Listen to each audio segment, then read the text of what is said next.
Okay, we will start by going back to the basics of COVID, because I think a lot of the protocols that we have created, a lot of the um, uh, uh, uh, recommendations that we have come up is based on all of these principles lah. Okay, and the good thing is that we know a lot more about COVID now than we did in the first or second wave. All right, and so the symptoms of COVID, the most well-known symptoms are that of an upper respiratory tract infection. You can get sore throat and runny nose and cough. Okay, so upper respiratory tract infection. But we do know also that especially elderly patients, they can get more of a viral-like illness. Okay, a viral-like illness would be something like dengue kind of presentation. You know, they get fever, they get body aches, they get lethargic, they get diarrhea. Okay, so elderly patients may have more of a viral-like illness, and of course, I'm sure all of you have been you all may have known it, but I didn't know about the term anosmia and aguisis, which I still don't know how to pronounce. You know, but I only learned these symptoms after COVID came out. But it seems that these symptoms are quite specific for COVID. Okay, there's a lot of papers that say that you know, the anosmia they get and the aguisis that they get is unique, and you don't see it in other kinds of URTIs. Okay, and these symptoms, if a patient has them, it has been shown quite specific for COVID, and it may last beyond the time of recovery. Okay, so there are people that say that it goes on for months, weeks to months after it completes. All right. Now, the incubation period, I think a lot of studies keep on showing the same thing. All right, the main incubation period. So incubation period is defined as from the time you are exposed to the time your symptoms emerge. All right, and if you can imagine, it is not actually that easy to find out an incubation period of a disease. All right, you need to study it in a population that doesn't have the disease and was introduced to the disease by one source, and that one source was only there for one day or one time or one particular time. Then we know if suddenly, you know, all of us don't have COVID, somebody walks in and coughs on all of us, and then he walks out and we never see him anymore after that. And then we see, you know, after how long Hafiz gets, after how long Lavanya gets the disease, then only we can calculate what is the median incubation period lah. The mean incubation period. So from all of these um, uh, uh, studied cases where they have actually managed to pair up one person who had the disease and another person didn't have the disease, and a fixed period when they were exposed, they have found that it comes about 5 days lah. Okay, the incubation period. So if today is Thursday and I'm exposed to COVID today, my symptoms will start on Friday, Saturday, Sunday, Monday, Tuesday. Okay, Monday to Tuesday, like that, my symptoms will start. All right, yeah, that's the of course you can start later until day 12. Almost everybody who has been exposed, the symptoms would have started already. Okay, and so that's why they put here at day 11.5, only 2.5% of people who eventually get COVID have not started their symptoms yet. All right, but by far and large, everybody will get it before day 12, but 50% of them will get it by day 5 of the illness. Okay, yeah, so if you have been exposed to COVID and 5 days has gone by, 6 days, 7 days, and you still no symptoms, chances are you will, or rather, if your test is negative at 5 days, 6 days, 7 days, chances are you don't have COVID. All right, that's what Suresh Kumar is trying to do. He came back from Sabah, and 7 days later he wants to check his test whether he's positive or negative. All right. Children and COVID, we do know that um, uh, uh, uh, children tend to get less infection than adults, and the theory behind it is that COVID spreads via these ACE2 receptors, which are found in the upper respiratory tract, and children have less of these ACE2 receptors compared to adults. Okay, so based on that, there have been quite a lot of studies that have shown that in a household, it is more likely for adults to be positive for COVID than children. Okay, and when they studied other outbreaks, they found that in places and when they go and study families, they found that it is more often that the adults get the symptoms first, and then later the child gets the symptoms, rather than the other way around. So that means in certain families, the child got the symptoms first because got it from school or whatever lah, got the symptoms first, and came back to the home, and after that all the adults kena from the child lah. Okay, so children can spread the disease effectively to adults. All right, but the reverse is not true. When the adults get it first and came back and spread the disease, other adults kena, children less kena. Fewer children kena the disease. So it looks like children are less likely to what do you call that? The thing kena get secondarily infected lah, because they have less ACE2 inhibitors lah. Okay, but they have shown that children can spread the disease quite effectively. All right. But from children to children also, okay, children to children also is less. All right, but children to teachers got, okay, which is why, because the teachers are adults lah, you know, which is why in some countries there's that whole debate about when to open school. Actually, it's not the children that we should be worried about. It's actually the teachers that are worried about. Okay, yeah. And you also would have heard of this D614G. Okay, now COVID is a RNA virus. Okay, RNA virus, and RNA viruses are like influenza and HIV, and so all these RNA viruses, when they multiply, they don't have a proofreading mechanism, so they cannot correct the mistakes in their offspring. All right, and when that happens, then you get a lot of mutations that come out. Okay, so some particular mutations, in this case is the 614G, thrives because it seems it can cause higher viral loads, and because of that it can spread easier lah. All right, so 61G has sort of like taken over in many of the countries where there are huge outbreaks now. The main strain of COVID is 614G lah. Okay, yeah. So it infects the ACE2 cell lines more efficiently. It increased expression of the spike protein, and the spike protein has a higher rate of binding to the ACE2 receptors. Okay. So now when it comes to the mode of transmission, so you see a lot of popular press on this. I know they talk about, you know, surfaces, they talk about airborne spread. So and we all know the differences between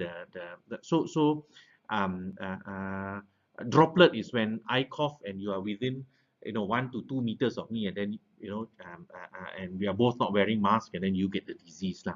Most respiratory diseases spread by droplets lah.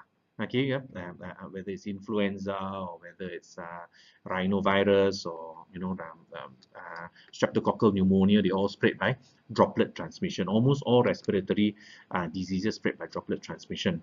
But there are exceptions to it, and the three well-known exceptions are measles, chickenpox, and TB. These three spread by airborne. Okay, airborne, that means you don't have to be within 2 meters of me. All of us in this room now, if I've got TB, I cough it all out now, within a few minutes, Farah is breathing in my TB germs lah. Okay, yeah, even though you're far away lah. So so airborne transmission, whether that can occur in COVID lah. So they have found, several studies have found that it can spread in airborne in certain circumstances. I think two studies which were quite well showed this. One was in the restaurant in China. Aircon was here, fella who was infected was sitting at this table, and people at the second, third, fourth table away kena COVID, whereas people out of the line of the aircon didn't kena the COVID. Okay, it was a closed up aircon lah. All right, yeah. So they have shown that, you know, even though there was no mixing, the person was definitely more than 2 meters apart, they also kena COVID lah. All right, and then there's another one which in a bus lah. There were 2 buses which went to the same place. Okay, one bus had 68 people, one bus had 60 people. Okay, the one with 68 people, there was a person who had COVID in there. All right, the one in 60 people, no COVID inside here. They came from different places, but they went to the same place. Okay, so in that 68, the bus load of 68 people, even those sitting very far from the guy who had COVID, kena COVID lah. Now I think about 20 of them or so, if I'm not mistaken, about 20 people in the bus from bus A got COVID lah. It was a 1.5 hour journey in the closed aircon bus. All right, yeah. And when they came to the temple, then they were together for, no, I think it was 1 hour journey, and then 1.5 hour journey, at 1.5 hours during the prayer time. That one was open air. That was open air. So some people from bus 2 also kena. But the people from bus 2 kena, even though they were all together, it was, I think, only about 7 people or so. All right. So it showed us 2 things that study. One was that it can spread by aerosolization in an enclosed space. Okay. In this case, was a bus that was in a prolonged enclosed space. It can spread beyond the 1-2 meters. All right. And open air is much better than closed air. Okay. Because in open air, they were all together, but bus 2, very few people got kena, even though they were together, all right, for a longer period of time. And they do know that when there's singing, shouting, exercising, then there's more more respiratory particles being thrown out and being breathed in as well. Okay. When it comes to surfaces, surfaces is another thing, you know, that is always very concerning. We don't really know how much, but it doesn't seem to be, based on many studies, it doesn't seem to be that transmissible through fomites, okay, through fomites or by touching. All right. You would have heard in the early days, you know, they said they found the virus on doorknobs, on you know, toilet doors, on the tables, and all that kind of thing. But finding a virus and being able to be infected by the virus are 2 completely different things. You can find the virus, but in order to cause an infection, the virus needs to be a critical mass of virus.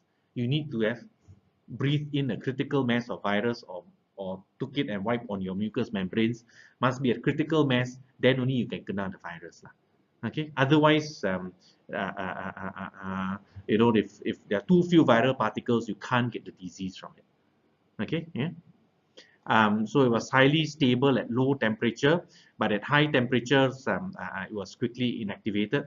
So if you're parking your car in Sungai Buloh and you always complain that my car is very hot when I come back, that's not necessarily a bad thing. You can put all your yesterday's mask all in the car, and by the time you finish work, you come back, all your mask is all sterile already.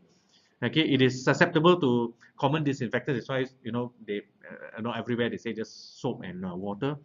All right, but there is environmental contamination found in utensils, in high touch surfaces, toilets, and all that. Okay, but actually very few of these studies actually assess for the presence of competent virus. Okay, and that's why we think that this mode of transmission is possible, but is slow down. The main way of transmission is through respiratory droplets. All right, yeah. I think there's another study recently they showed in Hong Kong. It was a ward. This was in the early days of SARS again, when Hong Kong, in the early days of COVID, when Hong Kong didn't have COVID yet. One patient came in, and later turned out he was COVID, and he was in an open ward.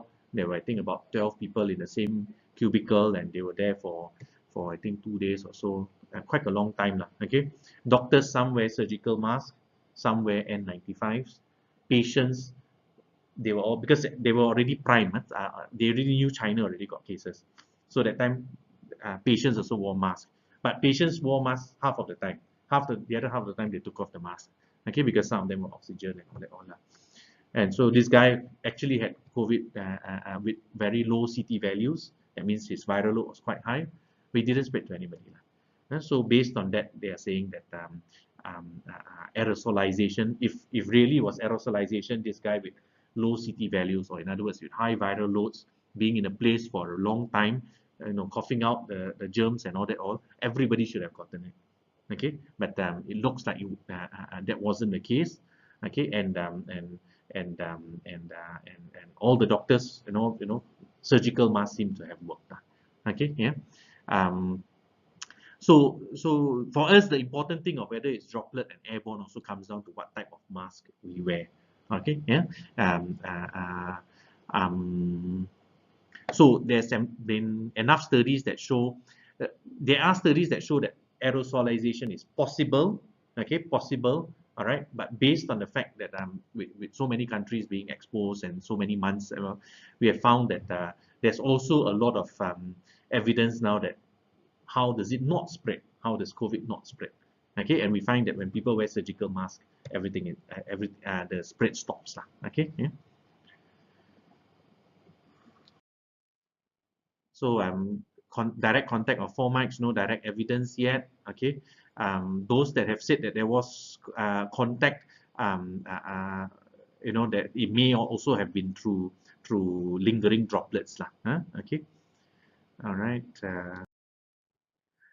Pets and animals also apparently very early on they said cats could kena COVID, dogs could kena COVID and all that but they have not shown that it can spread from them to human beings. So if any of you happen to have ferrets, I don't even know what ferrets are, but if you have ferrets, then don't worry about it, don't kill them. Vertical transmission rarely occurs, okay, that rarely occurs, and there's no cases of transmission from infants to breast milk so far, all right. Fecal oral transmission, you may be surprised why they are talking about fecal oral transmission, but this was shown in SARS-1. That's SARS-1 in Hong Kong. Okay, people living in the same condominium block and all that, and found that through it could spread even through fecal that thing through the sewage system. All right, but so far there's not been any evidence so far. Okay, yeah. Bloodborne, I think a couple of our doctors have been needle pricked by positive patients before, and they were negative. Okay, it seems that there's 27% of hospitalized patients actually have got viral DNA in their blood. Okay, but there's no documented cases of bloodborne transmission. Probably because there's no ACE inhibitors within your endothelial system. All right. Sexual transmission so far not documented. So when is a person infective? Okay, so if day 0 of your symptoms, 2 days before your symptoms start, up to 5 days after your symptoms start, this is the time when you are the most infectious. Okay, so if you kena COVID and you want to spread it to people, you have got about 1 week to spread it. 2 days before your symptoms start and 5 days after your symptoms start, that's the best time to spread to people. Because beyond 5 days, very few people actually can get COVID from you already. Okay, and in those with mild disease, like the majority of our patients, mild, moderate disease, by 10 days, the virus cannot be cultured anymore. Which is why you all would have seen that we have changed the guidelines of when we can discharge patients. You would have seen why Donald Trump can come out and go back to his rallies again after 10 days is because of this. Data has shown that all the studies that they try to culture the virus in mild disease cannot be cultured beyond day 10. Which is why there was also some articles questioning whether Donald Trump actually had mild disease or severe disease. Okay, if you read the newspapers, they say, but he needs oxygen, that one is all nothing to do with us. Okay, yeah. In severe disease, less than 5% of them have culturable virus at day 15. Okay, in severe disease, all right. and by day 20, they found that beyond 20 days, they have not found people who can still culture the virus. All right. The reason why all this is important is because the main test for COVID is the PCR test, and the PCR test can remain positive beyond 3 months. Okay. So PCR is not a good test to tell you whether the guy is still infective or not, but it is a good test to know whether you got COVID lah. Okay. Yeah. So you can probably see it from this graph as well. Okay. So this is when your PCR test starts becoming positive. So as your viral load increases, your CT value decreases. The cycle threshold decreases. Okay, cycle threshold comes from the PCR. If you know how the PCR works, PCR just keeps on multiplying, multiplying, multiplying. So if you only need to multiply a few times and you already can kesan, that means the viral load was very high to start with. That's why they say when your viral load is high, your CT value is low. 10 times you cycle, you already find the virus. Okay, but if your virus is so little, you have to cycle, right into 40 times, then you can find your virus. They are saying once it is in the late 30s, it is considered non-viable virus, or maybe even a false positive test. Okay, for PCR.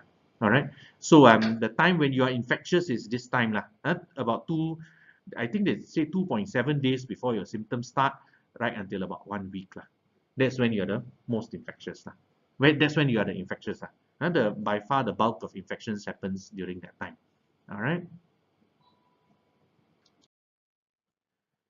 I think JAMA, this came from JAMA. JAMA found it was important enough to just put a picture there on how do you take nasopharyngeal swabs. Okay, none of us are ENT surgeons, so we don't realize that this is the correct way to do a nasopharyngeal swab. It must be aimed towards the what do you call this part of the ear? Triggers, aimed towards the triggers of the ear That's where the swab's supposed to go. Okay. I'm very sure the second person who swabbed me, the first time they probably did it this way. Second time the MO must have wanted to kena me, went to do this to me. Oh, I was very uncomfortable. Apparently this is where the turbinates are. And once it hits the turbinates, your eyes start tearing and you feel very uncomfortable and you feel like you want to sneeze and all that all. I'm very sure they did it to me in the second phase. In the second time I was swabbed. But in once the patient has got pneumonia, sorry, I can't go backwards. Once the patient has got pneumonia, then you take lower respiratory samples. Okay, you try to get sputum Okay, yeah, just like MERS-CoV Once you got lower respiratory, once got pneumonia, if can give sputum, most patients have dry cough, but if you can give sputum, then you can find it better. So clinical categories, as you all know, there are 5 clinical categories now. Even some lay people know about these 5 clinical categories now, so you all better know them very well.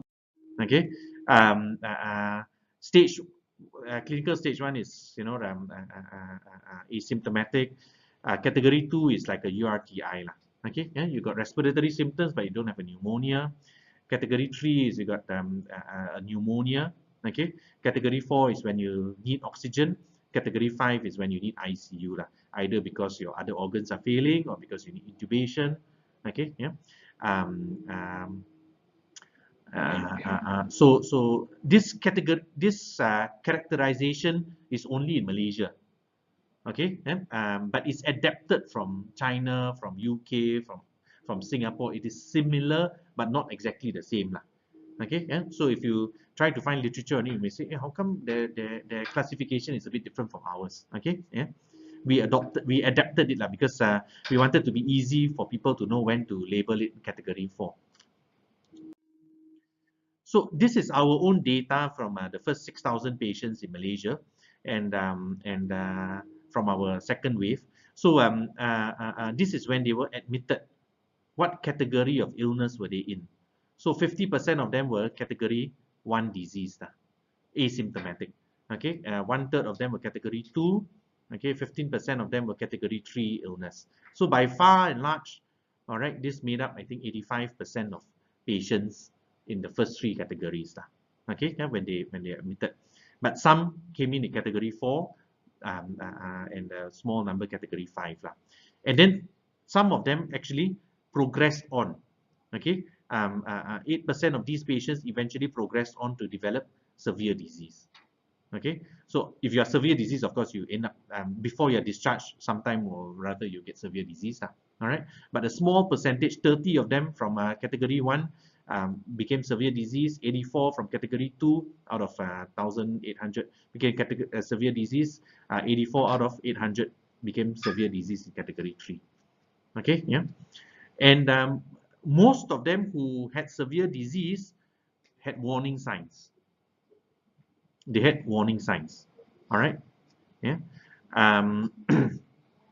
So this approach that we are taking now for COVID is similar to what we are doing for dengue. We are looking for who gets severe disease based on risk factors. When do they get severe disease in the stage of the illness? And how do we tell that they're getting severe disease based on the clinical signs and signs and laboratory tests? Okay, so before I go there, so this is again the graph of who gets severe according to age groups. Okay, so if any of you are more than 80 years old, you've got a 2/3 chance of getting severe disease. I think from Malaysian data, it's about 21 to 25% of them mortality. Okay, yeah. So above the age of 80, so that's why the whole thing about keeping the elderly safe. All right. Age 50 and above, 50, you get about 20% chance of getting severe disease. All right. So based on this, we have come up with this. So this is a very important slide. Okay, yeah. If anything, your main job will be this slide. Okay, who gets severe disease? Okay, those age more than 50. Not saying that under 50 cannot get severe disease, can, but rarer. Okay, chronic kidney disease, especially end-stage renal failure, hypertension, cardiovascular disease, obesity. The more obese you are, the higher the chances of severe disease. COAD, asthma doesn't seem to be not in our cohort. Having a history of asthma, no difference. But COAD, yes. Yeah? And then diabetes. Okay. When do they get severe disease? Anything between day 5 to day 10. All right. This is the time. Now, but having said that, day 5 to day 10 assumes you know when the first day of illness is. Okay. Dengue, it is very clear when the first day of illness is. The guy can tell you, it was Thursday afternoon, Thursday afternoon, I was sitting down in a CME and suddenly I started feeling headache and, backache and, I felt lousy. Okay. Or I woke up in the morning on Monday morning and I found that, hey, got fever, So they can tell you very dramatic the onset. In COVID, not many patients get that kind of onset. In fact, most patients get a very mild disease. I also don't know. That day I had a sore throat and then it went away. And then it came back again. Is it that day? That day, yeah, I think, okay, if you say that day, then that's the first day of illness. So sometimes we're not very sure when the day of illness is. Okay, yeah. But if we know the day of illness, for example, the guy said, I had anosmia. I had anosmia on the 28th of September. That's his first day of illness. Okay, yeah. So if you know the first day of illness at day 5, that's when they can start going into trouble. Okay, so if you are taking charge of the ward and you find that there are 4 fellas at day 7, day 8, these patients you want to pay extra attention to because this is the time that they can deteriorate. Okay, how do we know they are deteriorating? 3 things: either clinical, lab, or radiological. All right, clinical, we look for previously no fever, now fever came up, or fever doesn't go away. Reach 5 days, 6 days, 7 days, still getting fever. Okay, so these fellas high risk of getting. So we call that warning signs, all right. Persistent symptoms, 5 days, 6 days, still cannot eat, still lethargic, coughing away, persistent cough. These fellas can progress on severe disease. All right. Very important, respiratory. Okay, every one of the MOs need to know this. Every one of the MOs that you go and you need to quiz them. That did you ask whether the patient, had breathlessness when he walks to the toilet or not? Okay, and did you count the respiratory rate? Okay, here is put at 25, but anything more than 20 for us is concerning already, Okay, yeah, and I'll check the SpO2 less than 95%. All right, all 3 of them need to be done for every review of the patient. Okay, so if any of these any fever, so that's why fever. Some people, I think there's one patient in ICU now. Is they're basing his day of illness based on the start of fever. Your start of fever may not be day one of illness. Okay, because fever can come later on. All right, yeah. So if you get a new onset fever, that's a warning sign. Or persistent fever or persistent lethargy or respiratory symptoms, then all of that is warning signs lah. If your CRP is, for ours is more than 5 lah, because ours is milligrams per deciliter. So CRP more than 5 or CRP increasing, came in 1.3, yesterday was 2.7, today it is 4.1, and as it reached 5 yet, CRP increasing lah. This is also warning sign lah. Okay, yeah. Absolute lymphocyte count dropping, especially if it's less than 1.0. Okay, it came in 1.6, and then after that 1.4, and then today is 0. 0.9, that is a warning sign. Okay, yeah. And the X-ray worsening. The worse the X-ray to start with, the higher the chances of warning signs. Okay, if the X-ray progresses, this one is definitely a warning sign. All right. So for me, any of these, warning sign already. Okay. Oh no, but his CRP is not increasing, Oh no, but he's not yet hypoxic. No. If you have one of these, for me, it's warning sign. Okay, yeah.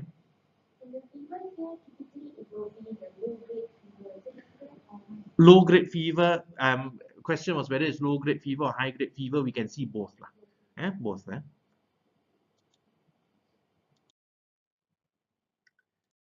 So when it comes to medical treatment of COVID, again we go down to phases. All right. So incubation period is when you are no symptoms lah. Okay. Incubation period means your symptoms haven't started yet. This is the first 1 week of your symptoms.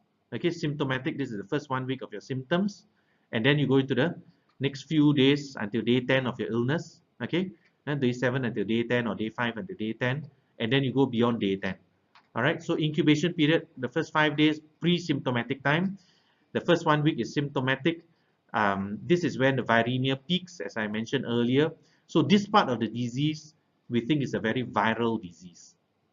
So those at high risk, and if they have warning signs, we start on antiviral treatment. We don't want to start antiviral treatment on everybody, because this antiviral treatment, number one, is not proven, and number two, it is side effects lah. Okay, those of you who have used remdesivir before, remdesivir, a lot of them get thrombophlebitis. So much so that in countries where they're using remdesivir, some of them I see the protocols, they're giving antibiotics at the same time as remdesivir, because it's so thrombogenic lah. And then after that, from day 5 to day 10 or day 7 to day 10, then they get an early pulmonary phase. This is where if the CRP goes up, patient starts getting respiratory symptoms, we are saying that during this time, it is an inflammatory process. The viral effect is still there, but there's also an inflammatory process going on. And then beyond day 10, the viral effect is not there, but the inflammatory process carries on. Okay. So based on that, the treatment, favipiravir and interferon is the antiviral treatment that we give for the first 1 week. Okay. In the past, we used to try things like hydroxychloroquine and Kaletra. All of that has been proven not to work. Okay. Remdesivir, you have heard about it in the newspapers. Remdesivir works here as well. Okay. But we don't have remdesivir, so we use favipiravir, which is getting more data. There has been some data out on favipiravir, okay, and the data is increasing, and interferon also seems to help lah. Okay, we don't use interferon beyond 1 week. Definitely, when we start using steroids, we have to drop the interferon, because interferon stimulates the immune system. So over here, you want the immune system to kill the virus. So we are giving interferon to help your own body overcome the virus, together with an antiviral treatment. All right. Beyond day 7, you can still continue the antiviral treatment, but we no longer give interferon. This is where we may start giving steroids. And if the patients need oxygen, we start giving them anticoagulation as well. Okay. Because COVID looks like a very thrombogenic disease. People tend to get venous thrombosis from from COVID. All right, and in late pulmonary disease, you can still continue favipiravir, okay, but the steroids, this is where we also not very sure, but we are thinking maybe they need higher doses of steroids. We are still debating this, okay, and anticoagulation as well. All right, so the treatment depends on what phase of the disease they are in. So category 1, we don't treat. Category 2, we treat if there are any warning signs present. So if there are warning signs present, okay, a new onset of fever or new onset of respiratory symptoms or CRP is going up, okay, then we treat it. How we treat depends on the phase of the disease, whether we give antivirals, we give steroids plus antivirals, or we give just steroids, okay. And in category 3, warning signs also we treat, or if the guy got high risk. In Malaysia, the two main high risk are age more than 50 and end-stage renal failure. This seems to be the main markers of people who got severe disease. Okay, yeah. So this group also we are treating with these medications. I mentioned about favipiravir. Here also they spell wrong. Favipiravir. Okay, favipiravir. Ravir. Okay, pregnant women we can't use it. Okay, because teratogenic effect. All right, and in-stage renal failure we are also not using it. Although on a case-to-case basis we may use it for renal failure patients. All right, interferon is mainly in the first 1 week of illness. All right. Okay, so pregnant women, your answer is here. It's not a particularly high risk group for COVID. Okay, need to watch out for DVTs. We don't have any antivirals for them. We may use convalescent plasma if they've got warning signs. Okay, convalescent plasma is something else I will talk to you about later.